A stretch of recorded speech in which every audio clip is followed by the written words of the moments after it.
سبحان الله الحمد لله الله أكبر.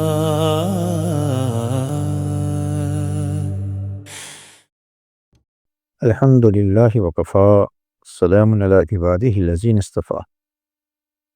امام احمد بن حنبل رحمہ اللہ نے سیدنا سعد بن ابی وقاص رضی اللہ تعالی عنہ کی توسط سے اللہ کے رسول صلی اللہ تعالی علیہ وسلم کا ارشاد نقل کیا ہے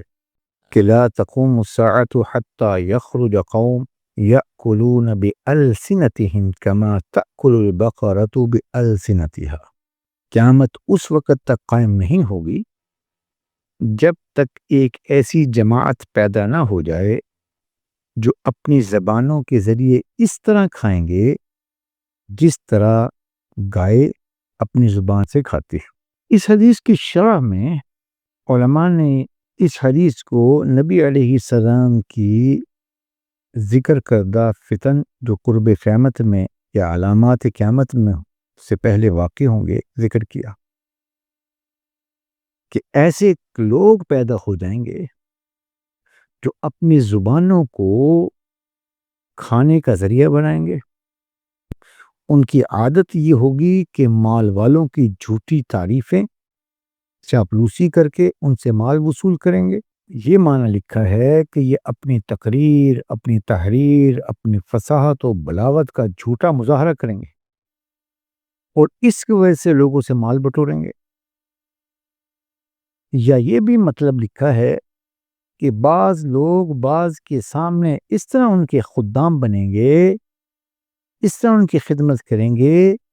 کہ اس خدمت سے مقصود اور اللہ کی رضا اور خوشنودی نہیں ہوگا، بلکہ اس کے ذریعے سے ان کے مال کو حاصل کرنا ہوگا۔ یہاں پر نبی علیہ السلام نے ان کے کھانے کو چوپائے اور گائے کے کھانے سے تعبیر دی ہے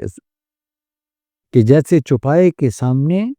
جب بھی کوئی چیز رکھی جائے وہ اس بات کی تمیز نہیں کرتی کہ یہ کھانا حلال ہے یا حرام، خشک ہے یا تر، جائز ہے یا ناجائز، بس اس سے مقصود اپنی خوراک کا حصول ہوتا ہے۔ اسی طرح قیامت کے قریب لوگ کھاتے وقت اور مال لیتے وقت قطعاً اس بات کی پرواہ نہیں کریں گے کہ مال حلال ہے یا حرام، اس کا ذریعہ آمدن حلال ہے یا حرام۔ یہ جو مال میں چاپلوسی سے لے رہا ہوں، یہ جو مال میں جھوٹ اور دریغ سے لے رہا ہوں، یہ میں جو زبان کی چرب لسانی سے کسی کا مال بٹور رہا ہوں، چرب لسانی سے کسی کو پھنسا رہا ہوں اپنی باتوں کے ذریعے اور اس کا مال بٹورنا مقصد ہے، یہ ساری کی ساری چیزیں کل قیامت کے دن اس شخص کے سامنے اللہ کی بارگاہ میں جائیں گے۔ اللہ ہم سب سے راضی ہو، دین سیکھ کر عمل کرنے کی توفیق عنایت فرمائے۔